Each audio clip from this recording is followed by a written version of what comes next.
কেমন দর্শন হলো? দারুণ দারুণ না? দারুণ দারুণ।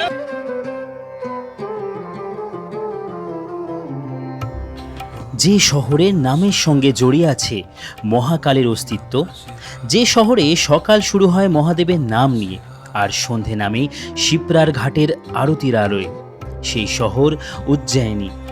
এই সফরে আমরা শুধু মহাকালের দর্শনই করিনি, ঘুরে দেখেছি উজ্জয়িনীর বেশ কিছু গুরুত্বপূর্ণ দর্শনীয় স্থান, অনুভব করেছি এই প্রাচীন শহরের আধ্যাত্মিক পরিবেশ। কিন্তু মহাকাল দর্শন করতে গেলে কিছু বিষয় আগে থেকেই জানা অত্যন্ত জরুরি। কোন গেট দিয়ে প্রবেশ করবেন, সাধারণ দর্শন আর শীঘ্র দর্শনের মধ্যে পার্থক্য কী, সন্ধ্যার আরতি দেখতে হলে কি করতে হয়, কি কি নিয়ম মেনে চলতে হয়, আর পুরো যাত্রাটা কম খরচে কিভাবে সম্পূর্ণ করবেন। এই ভিডিওতে একদম শুরু থেকে শেষ পর্যন্ত নিজের অভিজ্ঞতা দিয়ে আপনাদের জানাবো মহাকাল দর্শনের সম্পূর্ণ গাইড, উজ্জয়িনীর সাইট সিইং এবং খরচের হিসাব। তাই ভিডিওটা শেষ পর্যন্ত দেখুন। হর হর মহাদেব, হর হর মহাদেব।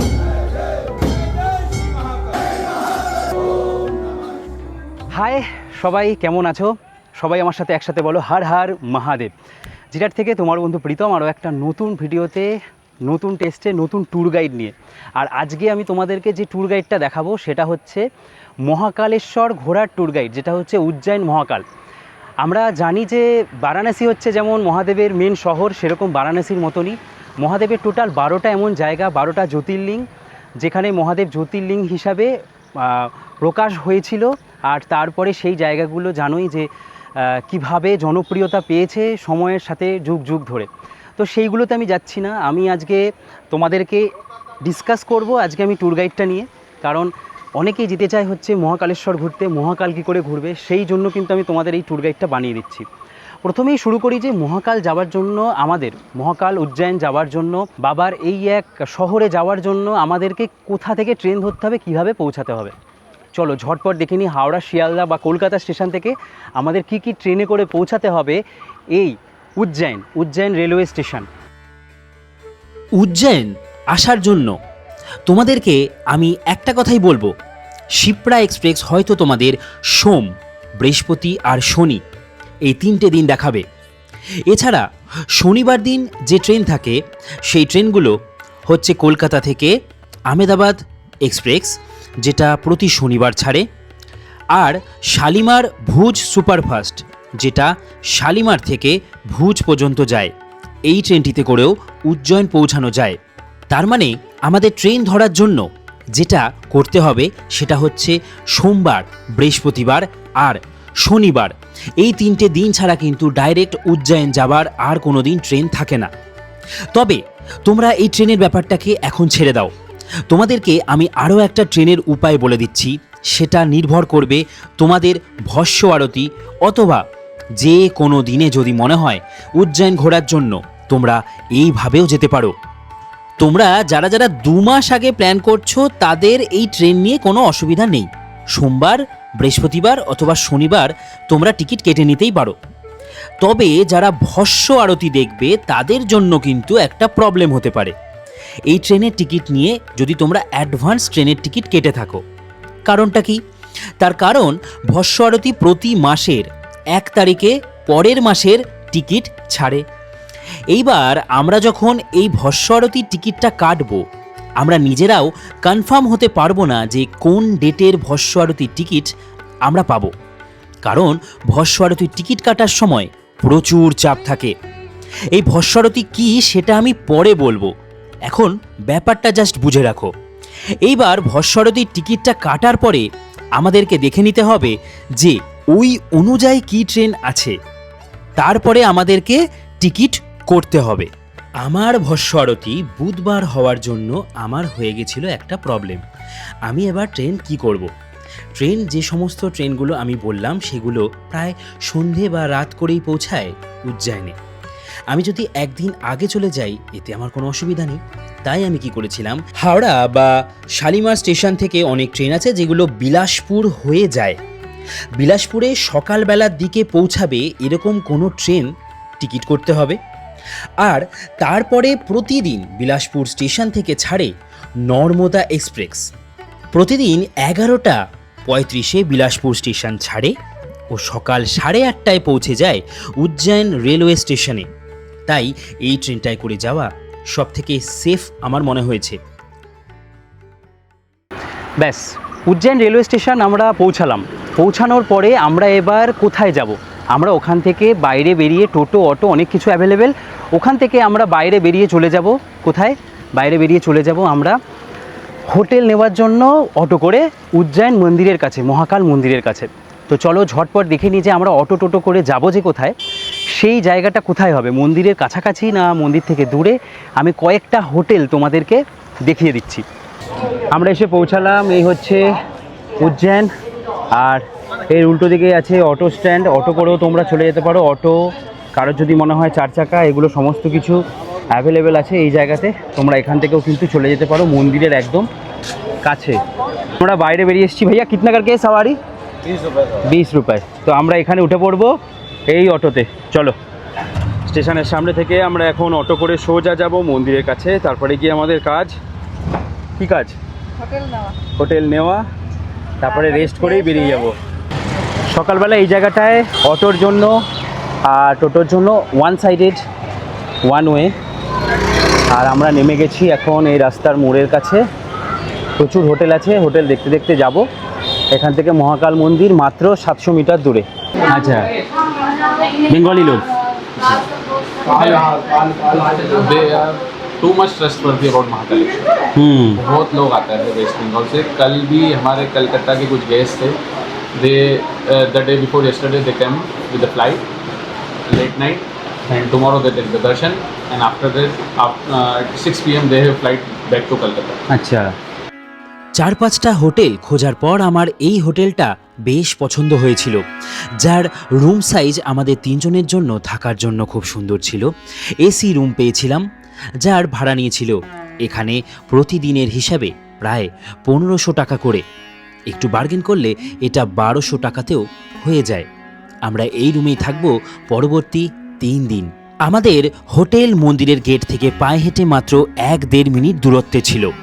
আমি তোমাদেরকে আরও কিছু হোটেল দেখিয়ে দিচ্ছি। হোটেল সুন্দরম প্যালেস আমাদের হোটেলের একদম পাশেই ছিল।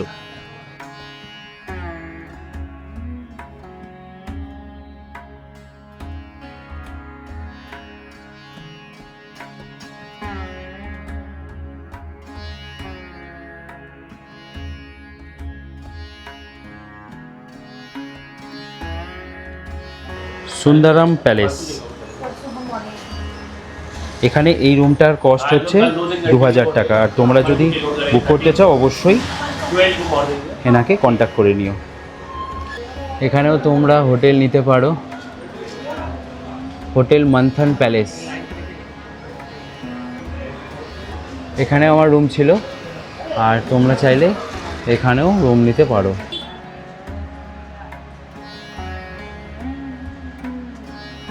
এদিক দিয়ে হচ্ছে মন্দির যাওয়ার রাস্তা, আবার এদিক দিয়ে 1 নম্বর গেটে যাওয়ার রাস্তা, ভিআইপি লাইন। আর হোটেল জেকে, এই হচ্ছে হোটেল। 101 নম্বর রুম এই হোটেলের, একদম 1 নম্বর গেটের পাশে। একদম এই হচ্ছে সুন্দর খাট, এই হচ্ছে এখানে জানলা, এখানে টিভি দেওয়া আছে, ফ্যান চলছে। রুমটা এসি রুমও। আর এই হচ্ছে টয়লেট, একদম সুন্দর পরিষ্কার পরিচ্ছন্ন। এখান থেকে মাত্র 5-10 মিনিট দূরে হচ্ছে মন্দিরের করিডোর, একদম কাছে, খুবই কাছে। তোমরা হেঁটে চলে যেতে পারবে। আর 1 নম্বর গেট তো আরও কাছে। যারা তোমরা আরতি দেখতে চাও, সন্ধ্যে আরতি, সে আরতি দেখার জন্য একদম কাছে হচ্ছে এই হোটেলটা। रूम कितना अवेलेबल है इधर? इधर टोटल 7 रूम। ব্যাস, হোটেল নেওয়া হয়ে গেল। এইবার আমাদের করণীয় কী? তো কিছু খেতে হবে, খাওয়ার জন্য এখানে প্রচুর দোকান রয়েছে। একটা কথা, বাঙালিদের জন্য কোনো দোকান নেই, যেটা আমরা বারাণসীতে গেলেও হয়তো বেঁচে যাই কিছুটা, বা আমরা যদি দেওঘরও যাই কিছুটা বাঁচা যায়, বাঙালি খাবার পাওয়া যায়। কিন্তু বাবার এই এমন একটা জ্যোতির্লিঙ্গের এমন একটা জায়গা যেখানে কিন্তু তোমরা এই জিনিসটা একদমই পাবে না। এখানে যা পাবে সমস্ত খাবার হচ্ছে সাউথ ইন্ডিয়ান ফুড বেশি, আর ওই ওয়েস্টার্ন কালচারের ফুডটা বেশি থাকে। এক নম্বর গেট মানে অবন্তিকা দুয়ার, আর যেখানে আছে নন্দীর দুয়ার, যেখান থেকে আমরা ভস্য আরতির যখন এন্ট্রি করব সেই যে জায়গাটা সেটা হলো নন্দীর দুয়ার। তো এই দুটো জায়গাতে খাবার দাবারের দোকানের সংখ্যা সব থেকে বেশি। আমরা এক নম্বর যেখানে হচ্ছে এই অবন্তিকা দুয়ার, এখানেই আমরা বেশিরভাগ সময় খাওয়া দাওয়া করেছিলাম। এছাড়া একদিন আমরা নন্দীর দুয়ারের কাছেই খাওয়া দাওয়া করেছিলাম। খাবার দাবার নিয়ে এখানে তেমন কোনো প্রবলেম হয় না। রাতের খাবার খেতে বসেছি একদম এই যে মন্দির থেকে বাইরে বেরিয়ে এসে মা খাচ্ছে হচ্ছে থালি, দুপুরবেলা ভাত খায়নি ওই জন্য আমরা নিয়েছি পালক পনির আর রুটি, এই দিয়ে খাওয়া দাওয়া করব দুপুরে। এখন আমরা খাওয়া দাওয়া করতে বসেছি মন্দিরের একদম উল্টো দিকে, এইদিকে হচ্ছে মন্দিরের প্রাঙ্গণ আর এদিকে উল্টো দিকে একটা রেস্টুরেন্টে খাওয়া দাওয়া করছি আপাতত। রাতের খাওয়া দাওয়া চলছে, এরপরে ভস্য আরতি। পেট পুরে খেয়ে নাও, কালকে আবার খাওয়া দাওয়া সকালবেলা। আমরা নিয়েছি লস্যি আর রাবড়ি। রাতে এটা খাওয়া দাওয়া করে ঘুম, সৌম খাবে লস্যি আর আমি খাবো রাবড়ি। না না, দুটোই খাবো। অ্যাকচুয়ালি আমরা দেখলাম এখানের এই দোকানটা খুব বেশি ভিড় হচ্ছে, আর ঘন্টাওয়ালা। আর চা খাবার জন্য ওইদিকে একটা দোকান আছে খুব সুন্দর দেখলাম, কুল্লার চা, তারপর আর কি ছিল চায়ের। চলো এটা খাই। হেভি না হেভি। যারা উজ্জয়ন আসছে অবন্তিকা গেটের কাছেই থাকা এই দোকানগুলোতে কিন্তু এই সমস্ত খাবারগুলো মাস্ট ট্রাই করবে। রাবড়ি হচ্ছে 60 টাকা। রাবড়িটা খেয়ে দেখি। হেভি।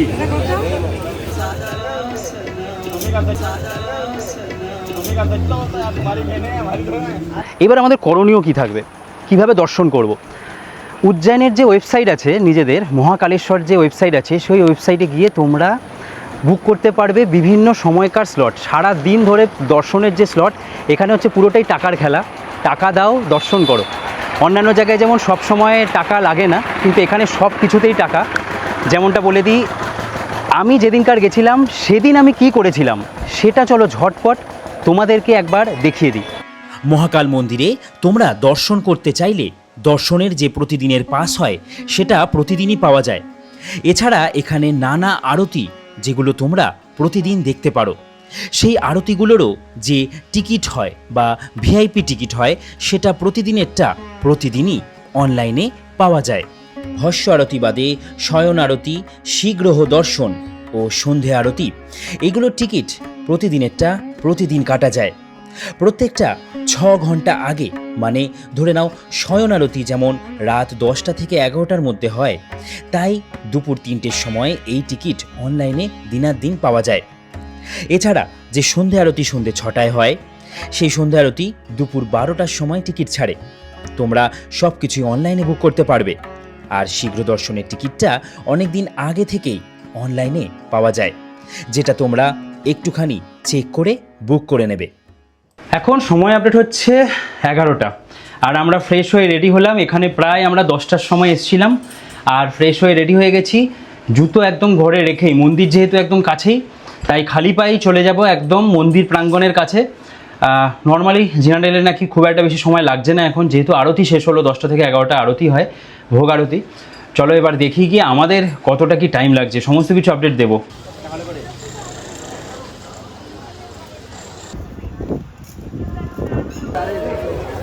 এই সাইডে হচ্ছে ভিআইপি লাইন আর এই সাইডে জেনারেল। আমরা এখন জেনারেল লাইন দিয়ে ভেতরে ঢুকবো। সবাই বললো যে 1 ঘন্টার মধ্যে নাকি দর্শন হয়ে যাবে। আমরা এরপরে ভারত মাতা মন্দিরের কাছে গিয়ে, যেখান থেকে আছে মানস সরোবর গেট, সেখান থেকে পৌঁছে গেছিলাম মন্দিরের একদম দ্বারের কাছে। এরপর আমরা প্রায় সত্যিকারেরই 1 ঘন্টার মধ্যে দর্শন করে নিয়েছিলাম জেনারেল লাইনে।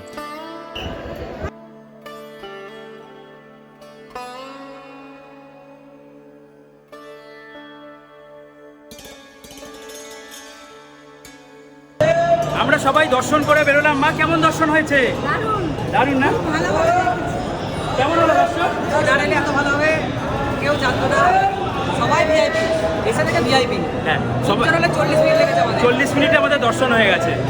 দারুণ। আর সবাই ভাবছে এই সময়টা গরম, কোনো গরম নেই, কিছু নেই, সবাই ভিআইপি কাটছে, কিন্তু আমরা একদম সুন্দর জেনারেলে দর্শন করে নিয়েছি। নর্মাল আমরা মন্দির থেকে দর্শন করার পর তারপরে একদম উজ্জয়ন মন্দিরের উল্টো দিকেই তোমরা এই গণেশ মন্দির দেখতে পাবে। এখানে এসে অবশ্যই দর্শন করার, ভেতরে অনেক ভগবান আছে, তাদেরও দর্শন করাই। চলো। सर्वमंगल मंगल्ये शिवे सर्वार्थसाधिके शरण्ये त्र्यंबके गौरी नारायणी नमोस्तुते।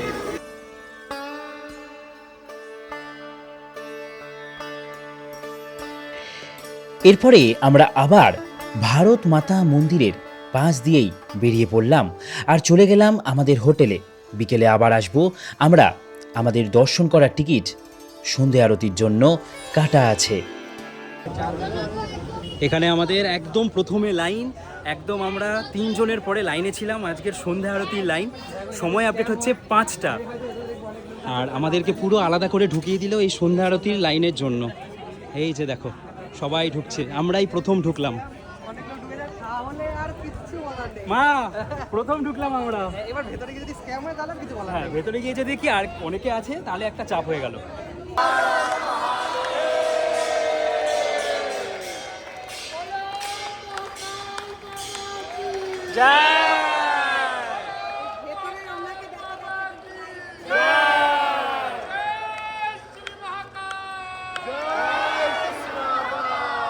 আমরা এখন বসে পড়েছি সন্ধ্যা আরতি দেখার জন্য, আর সবার সামনেই আমরা মোটামুটি বসতে পেরেছি। ঠিক আছে তো স্যার? সন্ধে আরতি দেখার জন্য আমি ঠিক যেমন টাইমে বেরিয়েছিলাম, মানে 5টা বাজতে 10-15 নাগাদ যদি বেরোতে পারো তাহলে একদম সামনে থেকে এই সন্ধে আরতি তোমরা দেখতে পারবে। আমাদের মহাকাল বাবার অশেষ কৃপা ছিল, তাই হয়তো আমরাও সামনে থেকে দেখেছি।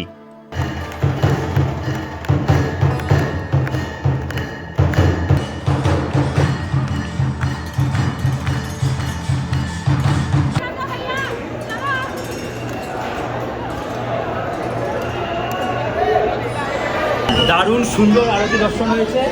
বাবাকে তখন যেভাবে দেখেছিলাম নর্মাল লাইনে, এখন আরও সুন্দর দর্শন করেছি আমরা। এরপর মন্দিরের বাইরে একটু ফটো ভিডিও তুলে আর সাথে একটু স্মৃতি নিয়ে আমরা আবারও ফিরে গেলাম হোটেলে। পরের দিন সকালবেলা আমাদেরকে আবারও বেরোতে হবে সাইট সিনগুলো ঘোরার জন্য। এই মন্দির প্রাঙ্গণের ভেতরে অনেক মন্দির আছে যেগুলো তোমরা কিছু সময় ধরে দর্শন করতে পারো। দর্শন করে ফেরার পথে কিন্তু এই মন্দিরগুলোর দর্শন না করে একদম ফিরবে না, এগুলো একদম মিস করা চলবে না। আপাতত আমরা আজকে বেরোচ্ছি, সময় আপডেট সকাল ওই 7টা মতন বাজে, উজ্জয়ন সাইট সিন ঘোরার জন্য। ঠিক আছে, কালকে আমাদের দর্শন খুব সুন্দর হয়েছে, মায়ের ভরসারতি টিকিটও করা আছে, কিন্তু এতটা রাতে আমরা যাব, দাঁড়িয়ে থাকতে হবে প্রায় অনেকক্ষণ। তাই জন্য আমরা ঠিক করেছি যে আপাতত মাকে রেখেই যাব। আমরা দুজন রাত্রেবেলা লাইন দিয়ে সমস্ত ভরসারতি ভোরবেলা দেখব। ও এখন আপাতত আমরা বেরিয়ে পড়েছি। এখন আমরা খুঁজবো হচ্ছে টোটো, দেখি এখানে প্রচুর রাস্তায় বা এখান থেকে একটা টোটো নিয়ে নেব। আপাতত চলো বেরোনো যাক। এবার তোমাদেরকে দেখিয়ে দিই যে আমরা টোটো নিয়ে কি ঘুরেছিলাম। আমরা আজ ঘুরে দেখেছিলাম সন্দীপনী আশ্রম, এরপরে গেছিলাম পৃথিবীর একমাত্র মঙ্গলনাথ মন্দিরে। মঙ্গল দোষ কাটানোর সবথেকে গুরুত্বপূর্ণ ভূমিকা পালন করে এই মন্দির। এরপরে আমরা গেছিলাম সিদ্ধ বট দেখতে, যেটি 4টি বট যেটি আমাদের এই ভারতবর্ষের বিভিন্ন জায়গায় আছে, তার মধ্যে আরও একটি বট যা জনপ্রিয় এই সিদ্ধ বট। বলা হয়ে থাকে বিক্রম বেতালকে এই বট গাছের ডাল থেকেই নাকি এসে নিয়ে যেতেন। এরপরে গেছিলাম আমরা গড কালিকা। 51টা শক্তিপীঠের একটি অন্যতম হচ্ছে এই মন্দির। এখানে কিন্তু ঠোঁটের ওপরের অংশটা পড়েছিল। তারপর কাল ভৈরব মন্দির, যেটি এখানের সব থেকে জনপ্রিয় একটি মন্দির। এই মন্দিরে পুজো দেওয়ার জন্য প্রায় 2 থেকে 3 ঘন্টা কিন্তু সময় লাগবে প্রত্যেকের। চেষ্টা করবে একদম ভোরবেলাতেই প্রথমে কাল ভৈরব দর্শন করে নেওয়ার। এরপরে আমরা গেছিলাম ভারতেহারি গুফা। বাপরে কি গুফারি, আসো। ওয়াও কি সুন্দর। গুফা নাম্বার 2 অন্যরকম। লোক আসছে, দাঁড়িয়ে পড় তুই। আরে বাপরে,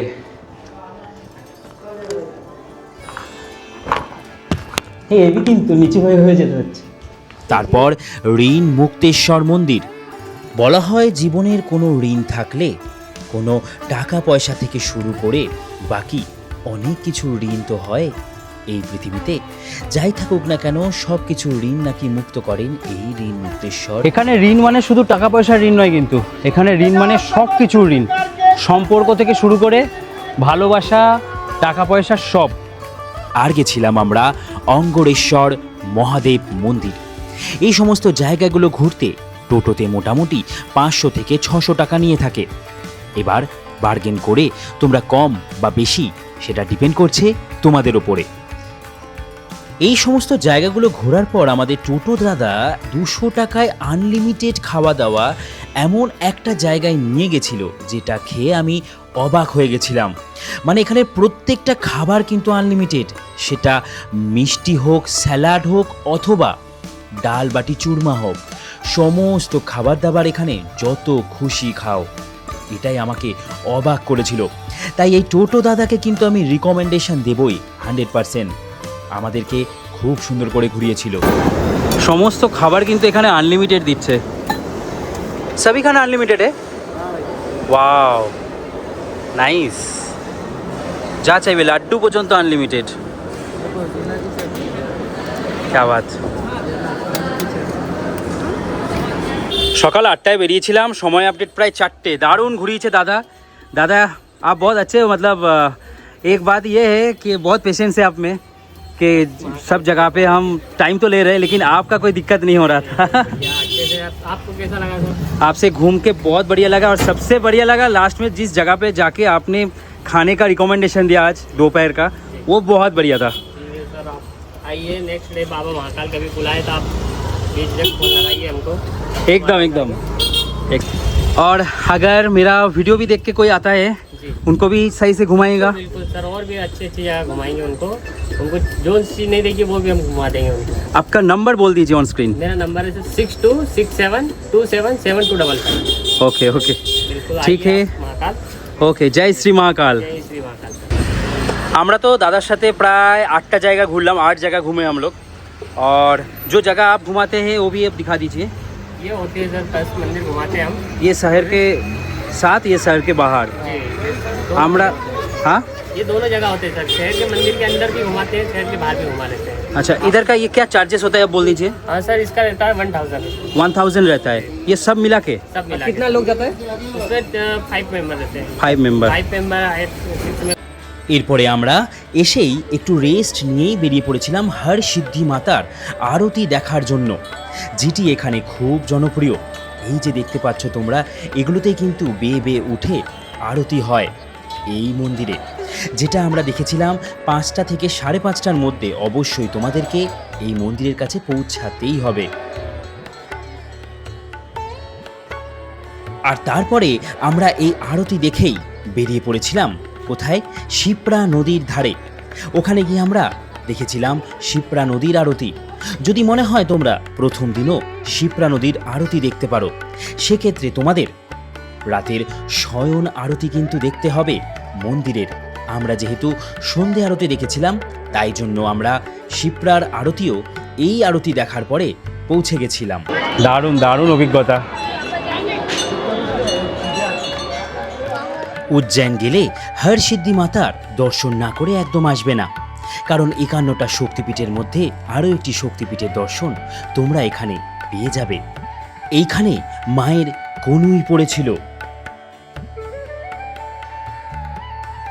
এরপরে আমরা হর সিদ্ধি মাতার দর্শন করে পৌঁছে গেছিলাম এখানের যে পুরো করিডর এরিয়াটা আছে মহাকাল মন্দিরের, এই জায়গাটা ঘোরার জন্য। এখানে কিন্তু লাইট শো হয়, যেটা তোমরা 7টার সময় দেখতে পাবে। আমরা হর সিদ্ধি মাতাতে এতটাই সময় কাটিয়েছিলাম যে আমরা লাইট শো মিস করে গেছিলাম। ব্যাস বুঝতে পারলে যে আমরা কি করেছিলাম। লোকাল সাইট সিনটা তাহলে ঘুরে নিলাম। লোকাল সাইট সিনে কী কী ঘুরলাম সেটাও তোমরা দেখে নিলে। এইবার আমাদের কী কাজ থাকবে? সন্ধেবেলাটায় এসে আজকে রেস্ট করা, কারণ আমাদের আগামীকাল সকালবেলা ভোরবেলা যারা যারা পাবে হচ্ছে কিসের ভস্য আরতির টিকিট, সেটা কিন্তু একটা গুরুত্বপূর্ণ আরতি, যেটা একমাত্র মহাদেবের এমন একটা স্থান। আমাদের কলকাতাতে ভূতনাথ মন্দির, আর এখানের এই মন্দিরেই কিন্তু এই ভস্য দিয়ে বাবাকে আরতি করা হয়, যেটা ভোর 6টা নাগাদ হয়। তার জন্য 4টের সময় গিয়ে আমাদের দাঁড়াতে হয়, কিন্তু সেটারও কিছু রুলস রেগুলেশন আছে। চলো ঝটপট তোমাদেরকে এটাও দেখিয়ে দিই, যেটা আমাদেরকে 1 মাস আগে করতে হবে। আর যাদের মনে হবে যে ভস্য আরতি দেখবে না, যেমন মেয়েরা ভস্য আরতি দেখতে পারে না, ওখানে ভস্য আরতি বাদে বাকি যে ব্যাপারটা হবে ওখানে আরতি যেটা হবে সেটা দেখতে পাবে, কিন্তু ভস্যর টাইমটা দেখতে বারণ করে মেয়েদের। তাই যারা মেয়েরাও প্ল্যান করছো, যদি মনে করো ভস্য আরতি দেখবে না, সারাদিন ধরে প্রচুর আরতি হয়, সেই আরতিগুলো তোমরা দেখতে পারো। উজ্জয়ন ঘোরা হয়ে গেল, যাদের মনে হবে যে সারাদিনটা উজ্জয়নের মন্দিরের আশেপাশে পায়ে হেঁটে ঘুরবে বা হোটেলে রেস্ট নেবে বা রেস্ট নিতে পারো, তার কারণ যারা ভস্য আরতি দেখবে সারা রাত জেগে থাকা, তাদের একটু রেস্টের দরকার। রেস্ট নিয়ে বেলার দিকে হোক রাতের দিকে হোক ট্রেন ধরে তোমরা চলে যেতে পারো। সময় আপডেট 10:05। আমরা এখন বেরিয়ে পড়লাম ভস্ম আরতির জন্য। মোবাইল জানি না, মা আমি সৌমু আপাতত বেরিয়েছি। রাতে খাওয়া দাওয়া করে একবারে ভস্ম আরতি দেখতে চলে যাব। আর স্নান করলাম এখন, আর এখানে তো সমস্ত খাবার দাবার নিরামিষ, তাই কোনো চাপ নেই। মহাদেবের অশেষ কৃপা। ভাইয়া बिलासपुर থেকে, আমি সৌমু আর भैया आया बाद में, आके भैया को मिला भी आज तत्काल टिकट, और तत्काल टिकट में क्या मिला, पहला नंबर, ये देखो। और ফার্স্ট ডে 500। আর এই যে পেছনে হচ্ছে এই লম্বা লাইন, আমাদেরকে এখন ঢুকিয়ে দিয়েছে। সময় আপডেট 11:46। লম্বা লাইন, একজন একজন করে ঢোকাচ্ছে, চেক হচ্ছে আর ঢোকাচ্ছে, দারুণ ব্যাপার। জয় শ্রী মহাকাল। আর আমাদের কিন্তু যে গেট, সেটা কিন্তু নীলকণ্ঠ গেট দিয়ে ঢুকিয়েছে। যারা যারা আসবে মোটামুটি 11টার মধ্যে ঢুকে পড়বে। আর ওই যে মন্দির, এই কুকুরটা নাকি পুরো ভেতর পর্যন্ত যায়।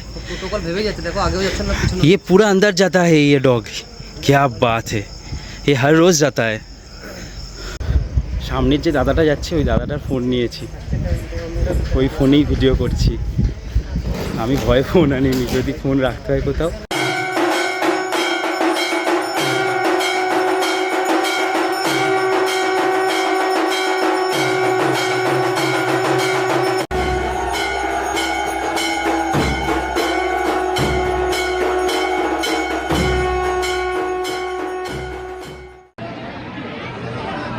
दारुण दर्शन है भैया, कैसा रहा दर्शन?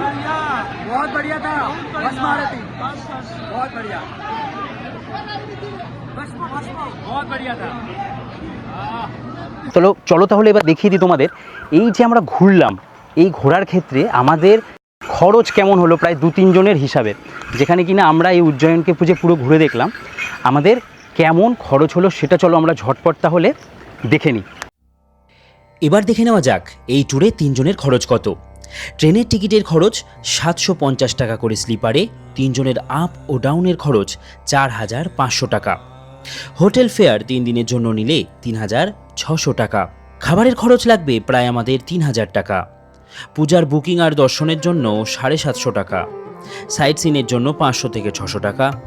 এক্সট্রা টোটো জন্য 200 টাকা। এছাড়া আমি এক্সট্রা টাকা হিসাবে ধরলাম 1500 টাকা, যেটা আমাদের এদিক ওদিক খরচ হবে। এই ট্যুরে তাহলে 3 জনের খরচ এসে দাঁড়ালো 14150 টাকা।